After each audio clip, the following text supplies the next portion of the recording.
Welcome to Draw Process. I'm Ike. I'll be drawing the cover of my comic today, First Sun and Sword, Episode 2. And as always in this series, I process about the techniques I'm using in my approach and the development of my practice. Here we go. Here is the sketch I did in my sketchbook for the cover art. It was one of the first ideas I had. I was struggling with the original first cover, had a lot of white, just the figures on a white background with the silhouette of a croc head. And this one I wanted to do more of a full scene, leaving a little bit of white space at the top so that I can have that open white cover a little bit, at least behind the logo at the top, but also have more of a scene. The elements I included in the scene, I was attempting to make it look like a scene, but also a nice collage of elements that are in the story. And so I don't want it to simply look like a camera was right there during this action scene and I took a picture.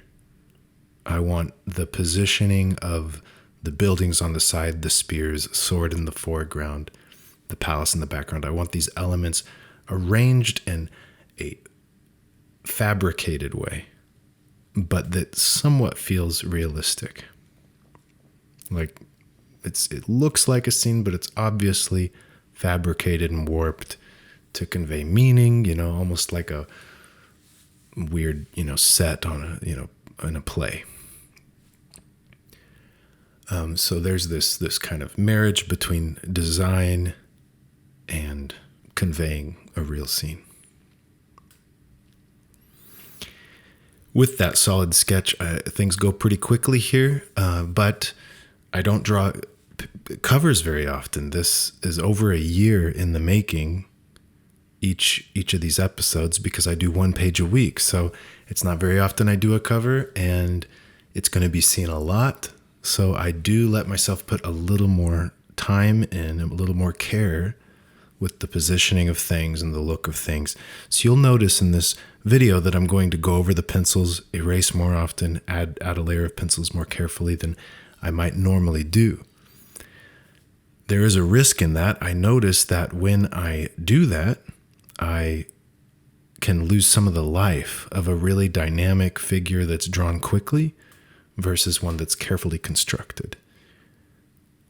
So that I have to be careful with. So I still try to do it a little more freely, a little more like I do the interiors. And, take the pros and cons with that. I'm going to get some of the energy that I want, and I'm going to sacrifice some of the accuracy or perfection or whatever. And you'll see here with Sword's head, it is sometimes there's certain angles on the head that are very awkward. Because at a certain angle, you may not see the nose or any bit of the mouth or nose or eyes. And so you just see part of the cheekbone inside of the forehead. And I'm trying to find just the right angle where I can show enough of it that you see who it is. And I'm doing that without any reference. So you'll see that I'm doing a little work here to construct. That takes, studying and practice on the construction of a head and the proportions and framing of things. And some erasing and retrying, since I'm not an expert at that. But this is how I draw most of the time. I'm not looking at reference. I'm not going from just a set of, in my mind, of positions that I can draw things in just off the cuff. I have to construct it every time. And that does give a lot of life into the drawing when you construct it. Instead of, like I said, from memory or from reference. So, I keep doing that. And at the same time, it has its drawbacks. It can reveal the flaws in your construction. and it takes time to get good at that. But the payoff is worth it if you want to go down that path. I'm finding that the payoff is worth it. I get better and better at it. It gets higher and higher quality. And it's so natural. You're just doing it the way you do it. There's no faking it. There's no prettying it up that you can just do this. Again, I'm doing this on camera, but I could just do it in front of people. It's like, yeah, this is how I do it. Here you go. There's no hidden secrets here. It's very freeing, I find. So down that path I go. Lately, life has been, busy. I've been talking about that some different challenges I deal with. Sitting down and trying to continue my practice. I'm making myself do it sometimes. I make myself continue to put attention on my practice, regardless of how I feel. I find that when I do that, the motivation can come. It may a little later. The inspiration may come a little later. It's kind of like if you really pay attention to someone, then you're going to start to like them. You're going to find it interesting and it's rather deep. And it's the same with anything. I'm going to pay very close attention to my drawing of comic pages and the story that I'm telling, and it will get more and more interesting.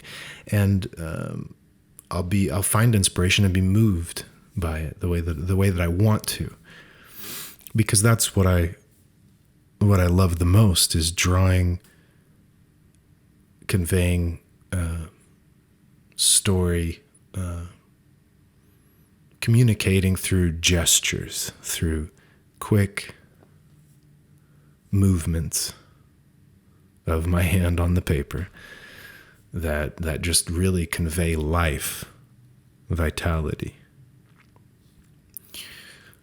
And so I keep the practice going even if I'm falling short. I'm very much falling short of that. Sometimes I'm not super focused, you could say, on it. It's a little bit more robotic completion.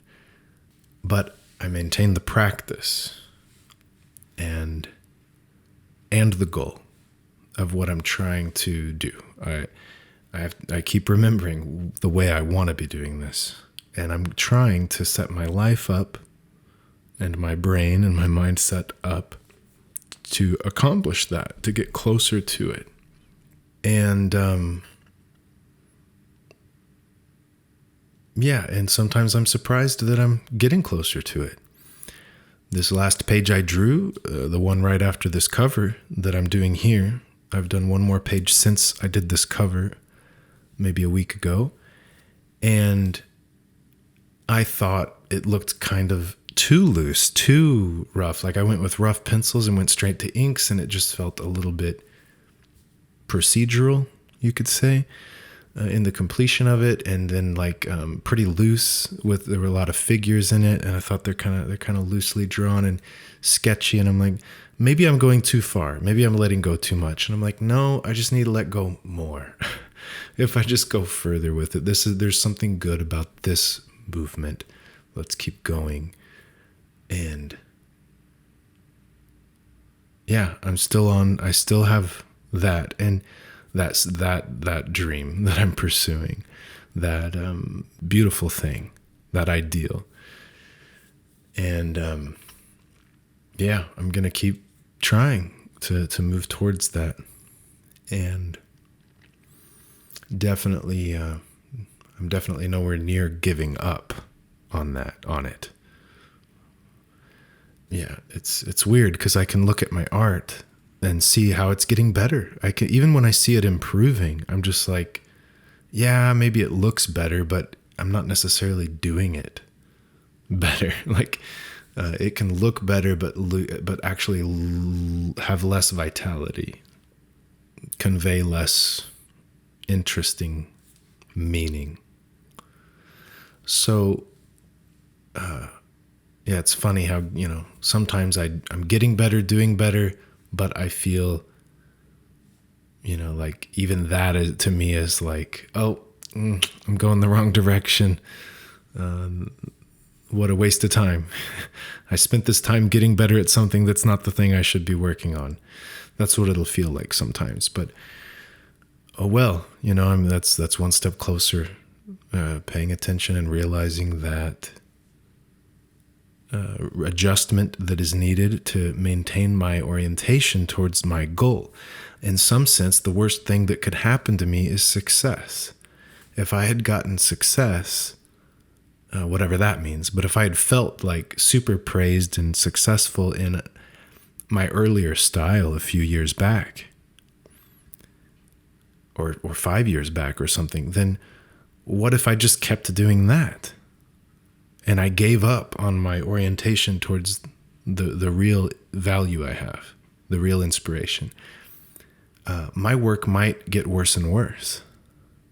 And I think that's one of the reasons they say people do their best work when they're young. I don't think it's simply that you're young and you have a young brain or something, or more testosterone or whatever, more drive. I think it has to do with, like, as you put time in on something, you get success, you sacrifice, your highest value you'd be oriented towards for the success, the praise you're receiving. It's like you cheat. You feel like I can do this. This works. And so in some sense, it's good that I haven't been successful. And I think that's why part of me even feels like I'm betraying my value in some way if I do work that looks better. If it's like, well, now I'm getting praise. Well, now I'm could be successful with this. I'm like, no, I don't want to be. I don't want to be too successful. It feels like a temptation. Let's keep going as I'm going. And my hope is that I can go on that journey and that people can still enjoy the stories that I tell, the books. And I want to believe that that's how that people can do that. Go ahead and enjoy the books with a developing art style, with changing art, a changing voice of the author. I love a highly fashioned, perfect piece of art that someone, slaves over to make perfect, and they'll go back and revise the earlier pages until they, get it done. I've seen people redraw entire comics, and it's like, okay, that's awesome. I love this polished, finished book you made. It's cool that you do that, but I want there to be a place for enjoying a story while valuing the developing artist, because in enjoying the story and you're valuing the value of the artist, like the way that it points towards that higher ideal, and it's moving towards it. I more than ever, I love seeing comics by people that are still in development. I think it's my favorite. I don't even read a lot of comics from who are the most successful, highly praised artists. To some degree, they're less interesting to me than finding new young artists and seeing their work evolve over time. And if their art style changes substantially in the next issue, that interests me more. That's something to praise, worthy of praise, more so than some other highly finished, polished thing. So I think there's a place for it. I want that to be true, for people to value that way. So I make the case for it. And you might be surprised how, give it a try. You might be surprised how fun that is.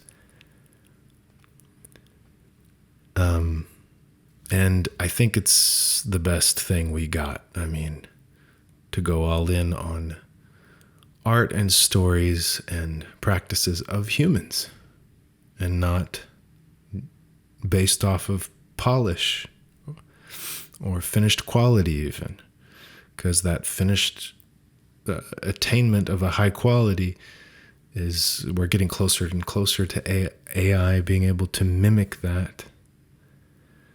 And then, where's the value? I know it seems like it's not that close, but I have a feeling that it's around the corner. And so, why we might want to move towards a more human valuation of the worth of things. And those that are having a practice in developing and expressing that. So on I go on the journey, and there's hope, there's inspiration, even when there's the struggles that I'm going through.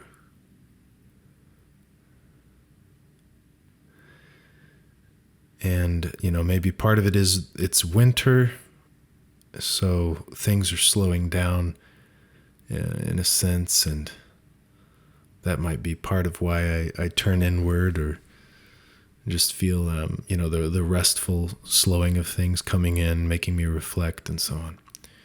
Who knows? We'll see where I end up with the art, where my art is going, and how I stay true to the value as best as I can, and let. What else is my art, right? Like, if someday I become just a really perfected artist, perfected version of myself, with a really distinct voice,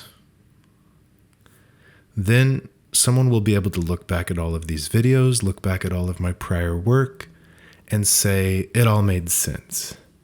Like, of course, the meaning of all of this messing around he did and struggle he did, it was so that we would get what we got out of him later. He got there because of those struggles or whatever. But you can't see that now. So the value of my work and the meaning of it is not clear until it's later made necessary. When something happens, when it's perfected or whatever, that's when it'll make sense and seem necessary, everything that led to that. But we don't know. It's kind of open in that sense, the future. So we don't know what'll come. But out of a love for that potential beautiful future, we stay the course on this very open, unclear, future. And again, that's why I think better work done by younger artists is it's open still. They're staying open still.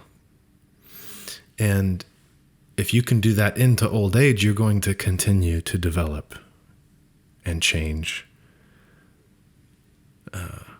You're gonna have that openness, that chaos that's needed for creative energy and something new. And I see it more and more every day. I mean, I do see it in my work. There's something new here that I don't see from. It doesn't look like what I see from American comics. I don't know who to compare myself to anymore. And maybe that's a good thing. It's definitely not. It's not for sure a bad thing.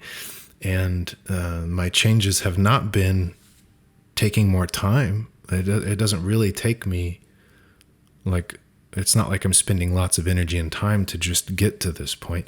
I'm still going at a good speed so that I can tell stories.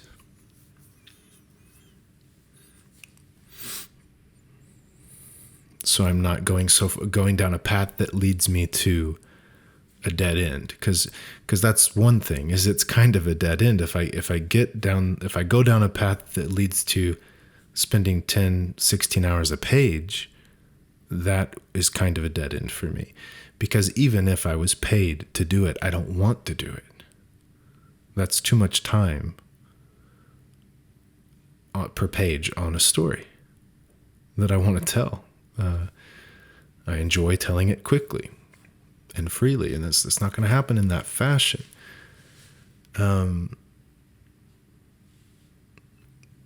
So that would be a mistake, the way I see it, and that's why it helps to define your practice. And I've always drawn a lot, but I didn't have a practice until about 10 years ago.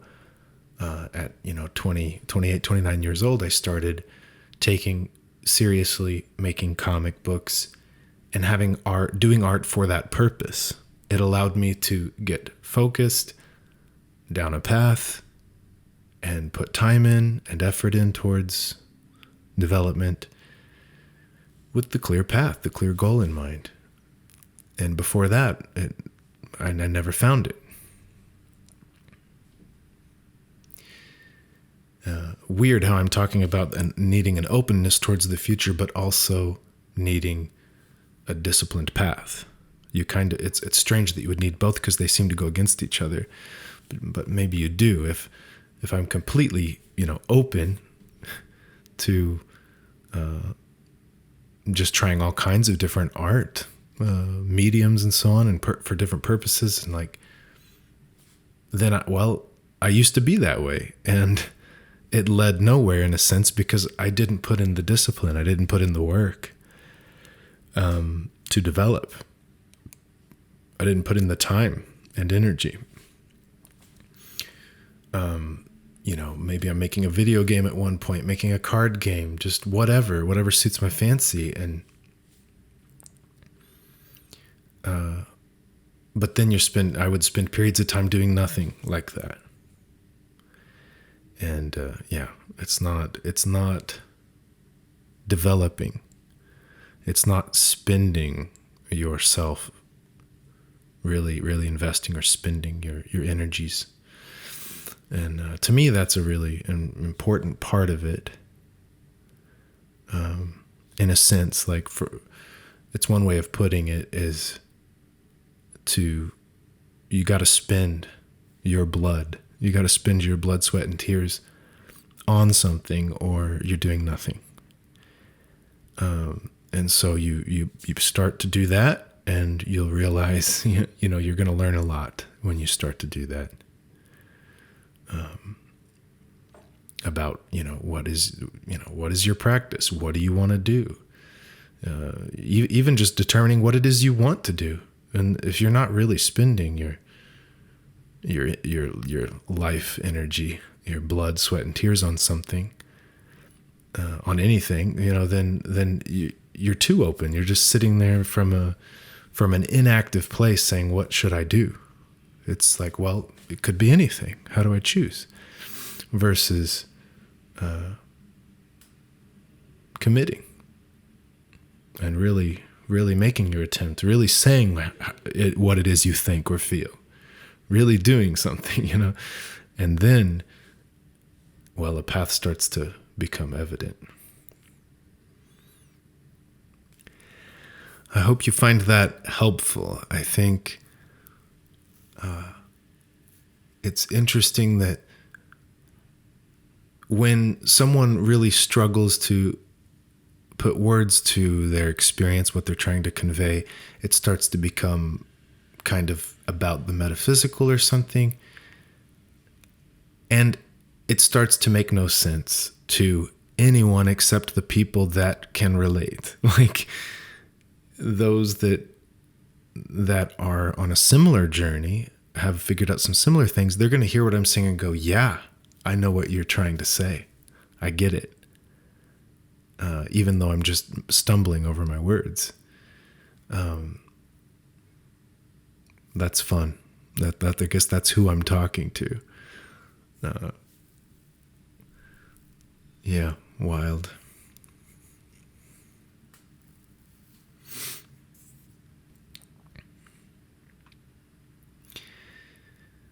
The buildings in the background are pretty simple.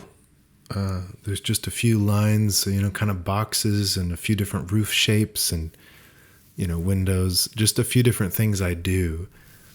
I used a little bit of horizontal lines to help add some shadow, some depth. Definitely overlapping a lot of the buildings to create that depth as well. There's a clear outline of the top of the hill because I was planning on everything above that being white. Again, white background to help match some of the style from the first volume, the first episode of this story. You'll see that as I'm inking Sword here at the bottom, I'm trying to, I'm starting with some basic, outline and lines to convey the simple shapes that I know are there. But then as I'm going, I'm also adding more and more hatching to add weight, to add black. He's at the bottom of the page, and so far, the page doesn't have a lot of black.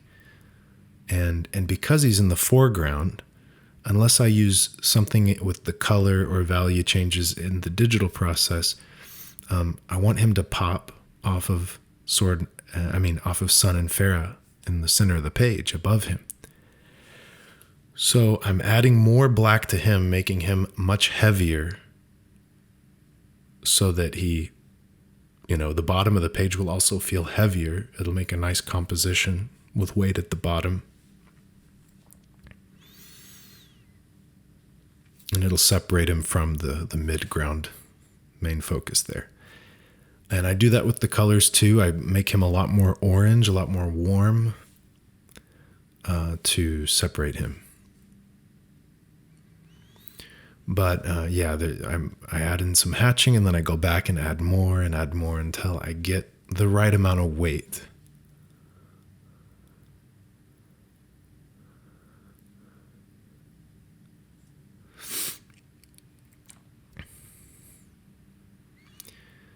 Yeah, you'll see that here. When it comes to like his anatomy, the muscles on the back and so on, they're not perfectly accurate, but I slowly get better at that. And in this case, I did reference. I pulled up some anatomy reference I have of just the skeletal structure and muscular structure on the back, just to make sure that, just to help me make it a little more accurate. Again, it's on a cover. If it was an interior page, I would just make it up.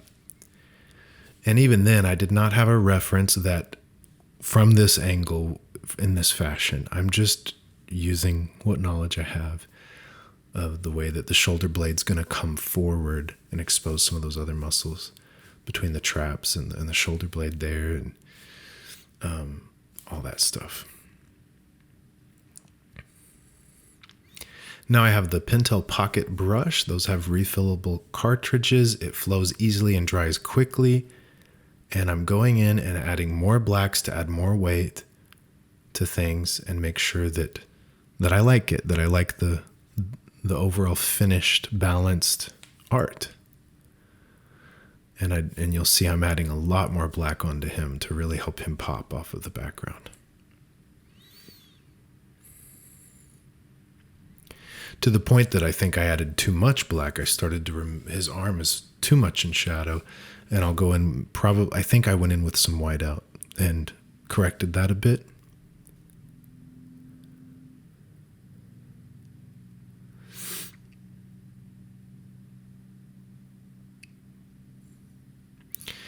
So yeah, just adding more and more shadow and depth until I feel like it's definitely enough to pop him out. And with the other elements too. The buildings on the sides, adding more black on them helps them pop out off of the background more of the city on the hill. And I use an eraser here to just clean up any pencils, and then I come back with the whiteout and do any little touch-ups that I might want to do. If I were to change something about this, I would say the spears on the right side. I wish that the one in the foreground was larger but I had that ink spill right there, and it kind of, I put white out on it, and then I tried to work around it a bit, and that changed what I had in mind from my pencil. So the spears on the right side don't get as big towards the camera, let's say, as the ones on the left. But I thought it looks okay. It works. And I used the whiteout to try to help his arm look more balanced and not so much in shadow compared to other parts of him. And yeah, it's, there's maybe little things I would change, but that's okay. This style, this approach that I'm using these days definitely leaves a lot more analog, because there's varying line weights. There's a lot more to do. So, and there's a lot more layers I can put on things. So the spears are going to have a heavier outline, and I might have to hit that with a brush to try to separate these elements. And there is the finished cover.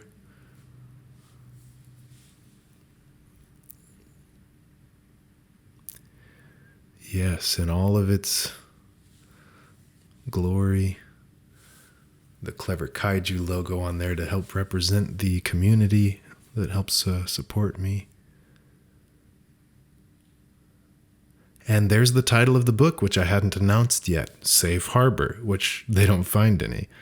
But it seemed like a fitting title. The first one was Crocodile City. It was also named after the location in a sense, going with that theme here, Safe Harbor. And that's it. First Sun and Sword, episode 2's cover. I'll see you next week.